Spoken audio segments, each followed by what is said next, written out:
Olá pessoal, tudo bem? Vamos então para mais uma aula de ética profissional, aula em que vamos falar a respeito das penalidades aos advogados, as penalidades de censura, suspensão e exclusão dos quadros da Ordem dos Advogados do Brasil, e vamos falar também a respeito da pena de multa. E no final vamos falar um pouquinho ainda a respeito das espécies de advogados. Então, retomando o conteúdo da última aula, a gente viu um pouquinho lá a respeito da responsabilidade dos advogados, de como isso está previsto lá no Estatuto. Na aula de hoje, então, nós vamos falar sobre as situações nas quais prevalece a regra geral de independência de instâncias.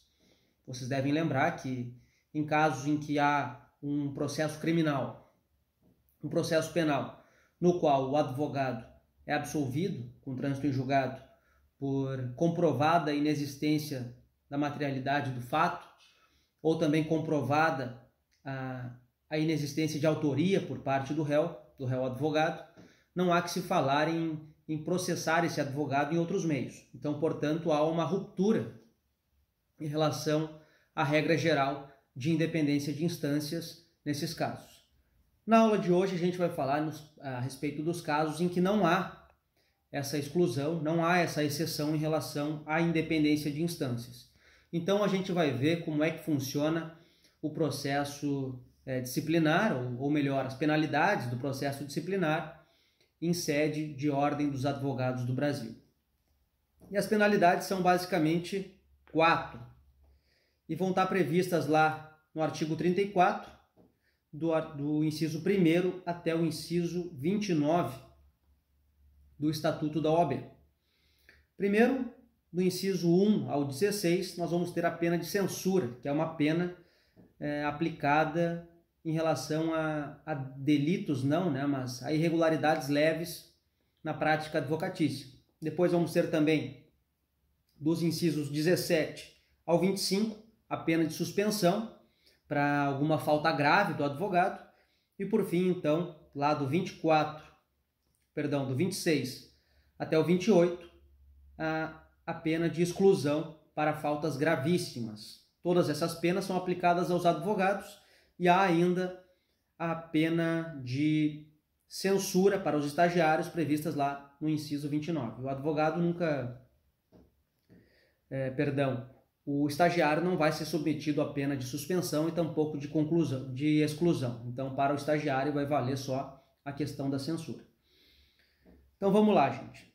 Para além dessas, a gente vai ver ainda ao final que há uma quarta pena, vamos dizer assim, mas não é possível aplicar essa pena de uma forma única, assim, individualizada. Ela é sempre uma pena subsidiária e vai estar vinculada ou à pena de censura ou à pena de suspensão. Porque se pensarmos em exclusão, não há que se falar em cobrança de multa de alguém que não está nem mesmo mais vinculado à Ordem dos Advogados do Brasil. Então essa é uma parte bem introdutória e vamos falar então a respeito de cada uma das situações, quais são as hipóteses e como é que isso acontece na prática.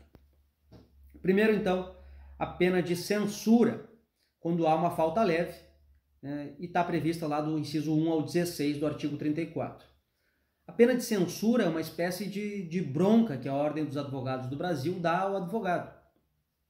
Então, o advogado que recebe essa pena de censura, ele pode continuar advogando.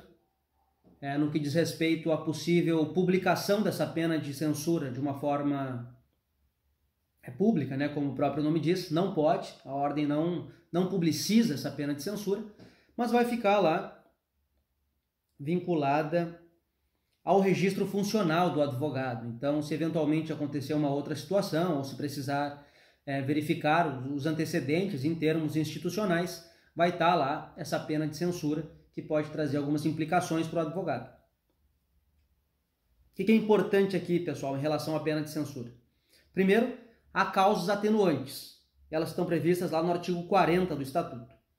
É importante dominar essas 4 causas, porque frequentemente é tema de prova, tema de exame. Então vamos lá. Primeira causa atenuante é o fato de o advogado ser primário, isso ele não tem nenhuma outra ocorrência, não há qualquer outro tipo de problema em relação a ele lá em sede de Ordem dos Advogados do Brasil. Segunda causa atenuante é o advogado ser conselheiro ou ex-conselheiro da Ordem dos Advogados do Brasil. Tem-se aqui o pressuposto de que o advogado ele presta ou prestou pelo menos relevantes serviços à ordem e isso também pode atenuar essa pena. Terceiro, advogado que atua em relevante causa pública. Por exemplo, um advogado que atua no movimento social ou atua em casos importantes pro bono, enfim, isso também pode ser considerado uma causa atenuante.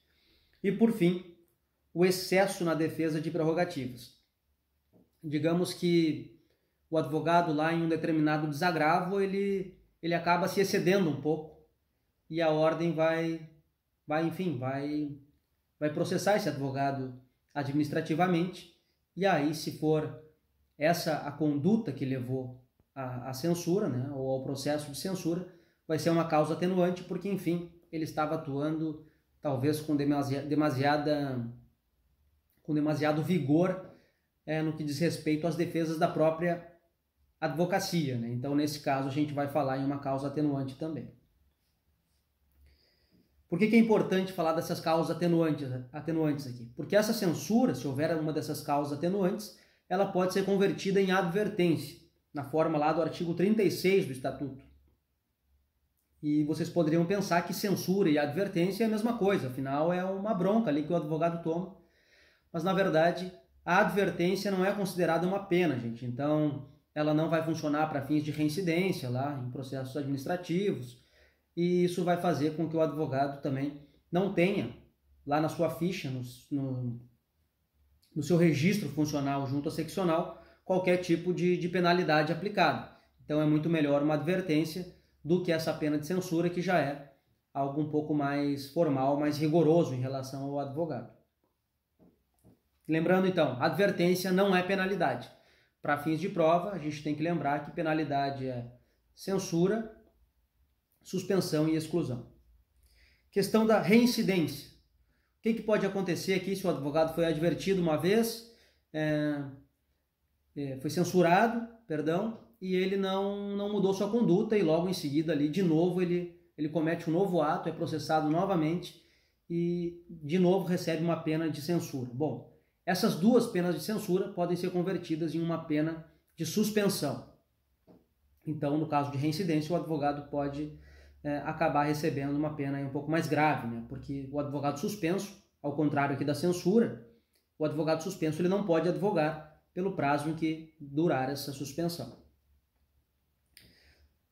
Outra questão importante é a questão da reabilitação, prevista lá no artigo 41, parágrafo único do Estatuto, que vai dizer que é possível a reabilitação do advogado após 1 ano.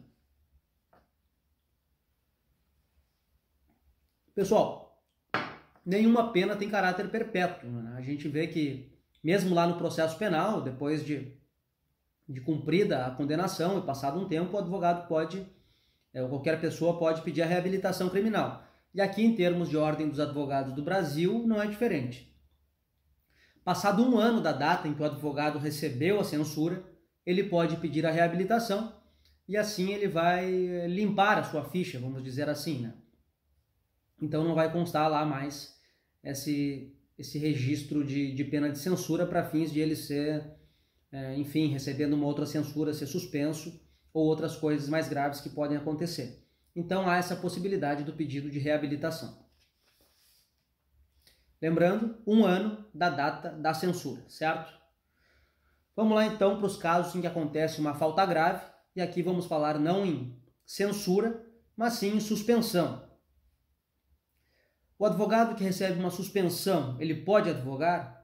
Claro que não, se nós estamos falando em suspensão, por óbvio que é uma suspensão da prática da advocacia, e como vimos lá na última aula, vai gerar inclusive a nulidade de qualquer ato que venha a ser praticado por esse advogado na condição de advogado, no período em que estiver suspenso. A OAB pode publicar essa suspensão do advogado?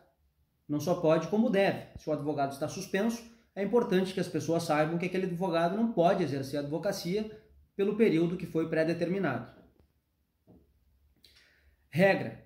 Em regra, a suspensão vai ter uma duração de 30 dias até 12 meses. E a exceção são as suspensões por prazo indeterminado, que também há uma previsão no Estatuto. E quais são essas exceções que vão suspender o advogado por prazo indeterminado? Primeiro, dívida com a Ordem dos Advogados do Brasil. Segundo, dívida com o cliente. E terceiro, inépcia profissional. Bom, dívida com a OAB pode ser tanto o não pagamento de uma multa, quanto reiterados atrasos ou reiterados não pagamentos da anuidade. Isso eventualmente vai gerar uma suspensão para o advogado até que ele regularize essa situação. Dívida com o cliente da mesma forma, o advogado tem uma procuração lá com poderes gerais, inclusive para sacar um alvará que eventualmente venha para o seu cliente, ele saca o dinheiro e não repassa ao cliente. Bom, nesses casos o advogado vai ficar suspenso, ele pode ficar suspenso até que ele regularize a situação, isto é, até que ele devolva ou distribua ao seu cliente aquele valor que lhe é devido. E a questão da inépcia profissional nunca é um erro particular, único. Nós vamos ter aqui uma sucessão de erros grotescos que vão acontecendo de forma reiterada. Então, o advogado que começa a errar muito, começa a exercer a profissão de uma forma muito equivocada, muito limitada, com erros grotescos efetivamente reiterados, bom, nesse caso o advogado também pode ser suspenso de forma indeterminada, por prazo indeterminado. Bom, e como é que esse advogado que é suspenso por prazo indeterminado por essa inépcia da advocacia, do exercício da advocacia, pode voltar a advogar? Ele pode voltar a advogar depois de fazer um curso de reciclagem, lá que de tempos em tempos é oportunizado pela Ordem dos Advogados do Brasil. Ele faz uma prova de revisão, não tem que fazer o exame de ordem de novo, né? Porque o exame é um só, depois de aprovado ele vale, mas ele pode ser submetido a essa prova de revisão, né? Uma reciclagem.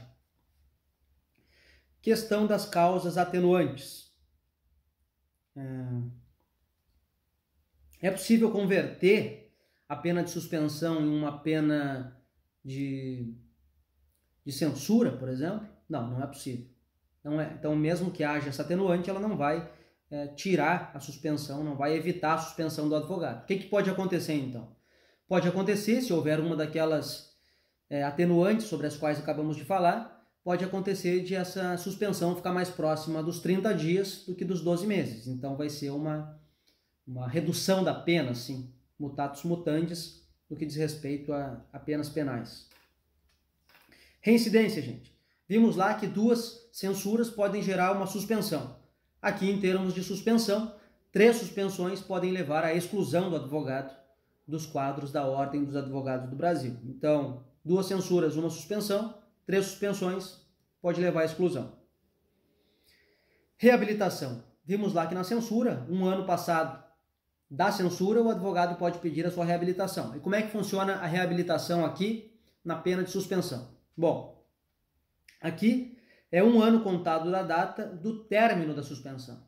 Então, digamos lá que o advogado recebeu essa suspensão de 6 meses, quando finda, lá no final dos 6 meses que ele ficou suspenso, começa o prazo de 1 ano para que ele possa pedir a reabilitação lá depois no ano seguinte, tá certo? Beleza. E quais são outros casos assim que podem levar o advogado à suspensão, não sendo aqueles do prazo indeterminado? Fraudar autos, reter autos, a inépcia, já falamos, a questão da conduta incompatível com a advocacia, o advogado é um ébrio habitual, isso não é compatível, pode gerar suspensão, envolvimento com drogas, para que ele resolva essa situação, né? E qualquer questão vinculada a valores financeiros, seja com a OAB, seja com clientes. Cuidado!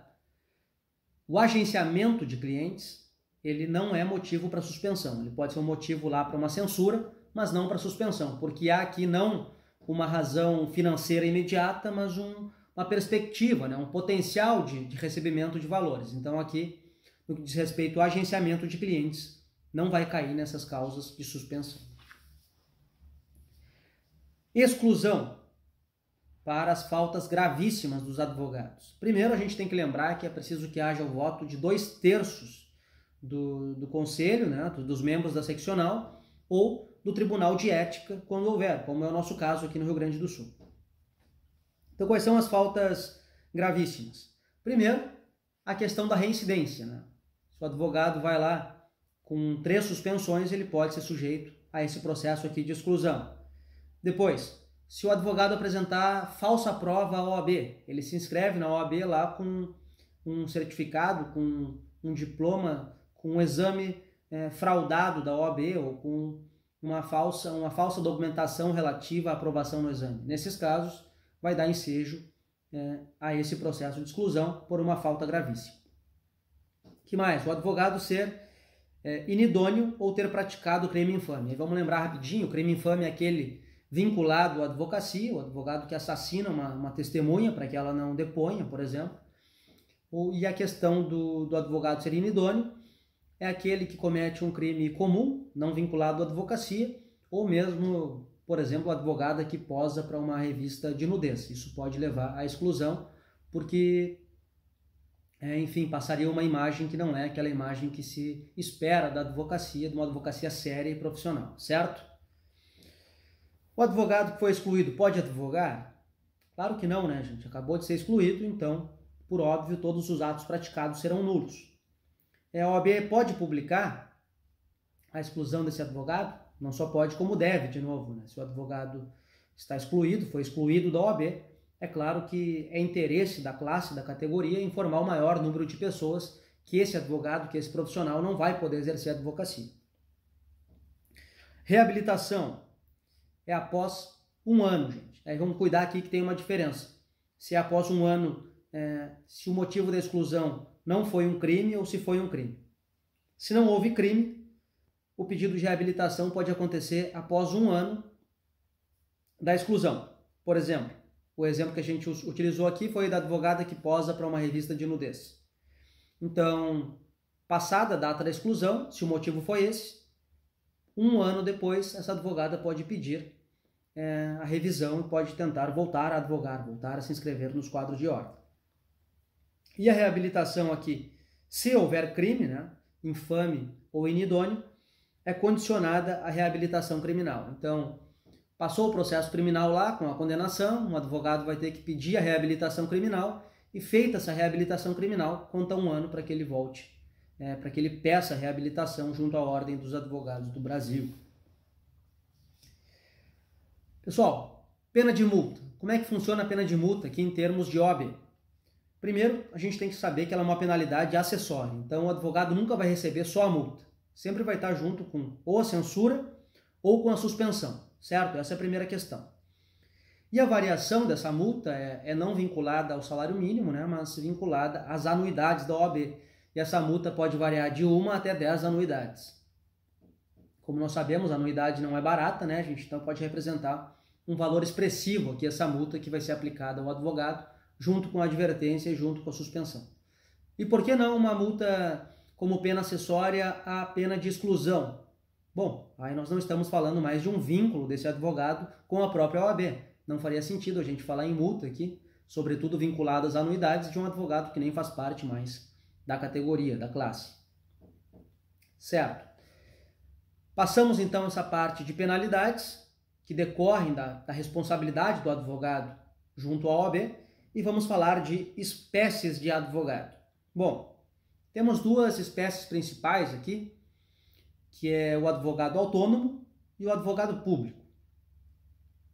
O advogado autônomo os autores, os doutrinadores têm dito que é uma categoria meio que em extinção, porque hoje em dia os advogados optam pela sociedade individual de advocacia em relação principalmente ao regime tributário, enquanto o advogado autônomo, pessoa física, vai pagar lá seus 27% de impostos, a sociedade individual, em que pese a problemática desse nome, né, uma sociedade individual, mas enfim, deixemos isso de lado, ele vai pagar o Simples Nacional lá, que parte de 4,5%. Mas, voltando aqui à diferenciação entre advogado autônomo e advogado público, em termos de ordem dos advogados do Brasil, a única diferença é o cliente. Então, enquanto o advogado autônomo lá vai cumprir, vai prestar os seus serviços às pessoas físicas, enfim, a qualquer pessoa, o advogado público está vinculado a um órgão da administração pública, certo? Observação: o STJ entendeu que o defensor público não precisa de inscrição junto à Ordem dos Advogados do Brasil. É claro que isso é um entendimento do STJ, mas se cair alguma questão vinculada ao entendimento estatutário, não há qualquer diferença para a OAB em relação ao advogado autônomo e a um defensor público, por exemplo, estando estes, mesmo os advogados públicos, sujeitos à inscrição na OAB, sujeitos ao pagamento de anuidade e a todas as matérias disciplinadas no Estatuto. Advogado associado, também chamado de advogado parceiro, está previsto lá no artigo 39, 40 do regulamento. Aqui o ponto central é compreender que o advogado associado, ele não é um advogado empregado. Então, há um escritório de advocacia que eventualmente conta com o serviço de um advogado terceiro lá em uma determinada matéria. Por exemplo, um escritório de advocacia criminal que contrata um civilista para resolver uma questão específica. Esse advogado civilista, ele não fica sujeito a uma relação empregatícia. Ele não tem que cumprir horário no escritório, ele não tem que fazer tudo que aquele advogado empregado tem que fazer. Ele tem uma autonomia, ele goza de autonomia. E o advogado empregado, por sua vez, ele não vai ter isso. Porque a relação do advogado empregado, por óbvio, é uma relação em que há um vínculo empregatício, com todos os requisitos exigidos para o vínculo empregatício. São eles: habitualidade, onerosidade, subordinação e pessoalidade. Então é dessa forma que o advogado empregado deve prestar o serviço ao escritório de advocacia, por exemplo. Então, quando a gente vê aqueles anúncios lá de contrata-se advogado associado com regime de 40 horas semanais e não sei mais o que, bom, já está errado. Não é advogado associado, mas sim advogado empregado. Qual é a única ressalva que a gente faz aqui em relação ao desempenho da função de advogado, do advogado empregado, em relação aos demais empregados? É na parte da subordinação. É na parte da subordinação porque esse advogado empregado ele goza de uma independência funcional. Digamos que esse advogado empregado fez um atendimento lá no escritório no qual ele trabalha e ele entende que a melhor ação para um determinado caso é a ação X. E quando ele passa lá aos seus superiores, aos seus chefes, eles vão dizer que a ação deve ser não a ação X, mas a ação Y. Mas esse advogado empregado ele tem convicção de que a ação correta é a ação X e ele diz que só vai fazer se for a X porque ele entende que a Y é errada. Ele tem essa prerrogativa, ele gosta dessa prerrogativa. Claro que eventualmente ele vai ser até mesmo demitido do escritório, mas não vai ser por justa causa, né, gente? Não configura uma insubordinação do advogado essa defesa da independência funcional. E mais do que isso, estão excluídas também questões pessoais. Claro que isso acontece também em outras esferas, em outras relações de trabalho, mas se o exercício da profissão lá do advogado empregado começar a se confundir com prestação de serviços, por exemplo, para a família do chefe, fazer um divórcio do filho, se o escritório é um escritório criminal, por exemplo, já configuraria também uma violação a essa questão da independência funcional do advogado e a recusa a fazer esse tipo de ação não configuraria uma insubordinação por parte do advogado. Então lembrem lá dos requisitos do advogado empregado: OSP, habitualidade, onerosidade, subordinação e pessoalidade. Um ponto final aqui, antes da gente encerrar essa parte, é a questão de que o advogado não pode ser advogado e pressuposto de uma empresa. Então, digamos que o advogado trabalha no setor jurídico lá de uma empresa X e esse advogado quer ir para a audiência para fazer a função tanto de advogado como de preposto. Não é possível mais. Antes dava, agora não dá mais. Então, tem os requisitos lá dos prepostos. A gente não vai aprofundar essa parte, não é interesse da nossa matéria. Basta aqui que a gente compreenda que não é possível que o advogado atue como advogado e como preposto de uma determinada empresa. Pode ir só como advogado? Pode. Pode ir só como preposto e um outro advogado vai como advogado? Pode também. O que não pode é o mesmo advogado ser advogado e preposto. E por fim, a questão do salário mínimo do advogado, que é fixado ou por sentença normativa, ou por acordo coletivo de trabalho, ou por convenção coletiva de trabalho, na forma lá da Justiça Trabalhista. A única questão aqui é que está previsto lá no 14 do regulamento que esse salário mínimo não é vinculado ao salário mínimo geral. salário mínimo nacional das demais profissões. Então, de acordo com esse artigo 14 aqui do regulamento e dessa previsão aqui, nós vamos ter essa necessidade de um acordo coletivo, de uma convenção coletiva ou de uma sentença normativa. E para a aula de hoje, pessoal, foi isso. Espero que vocês tenham compreendido bem aí a questão das penalidades, às quais os advogados e as advogadas estão sujeitos e sujeitas, e também as espécies de advogado. Vamos fazer uma pausa e a partir da próxima aula nós damos sequência a partir daqui. Fico sempre à disposição para sanar qualquer dúvida. Espero que vocês estejam conseguindo acompanhar bem as aulas aí, compreender bem essa matéria. Uma matéria que, como vocês sabem, é importantíssima em termos de exame de ordem, né? Nós esperamos que todos vocês tenham condições de enfrentá-lo da melhor forma possível. Muito obrigado pela atenção e até a próxima aula.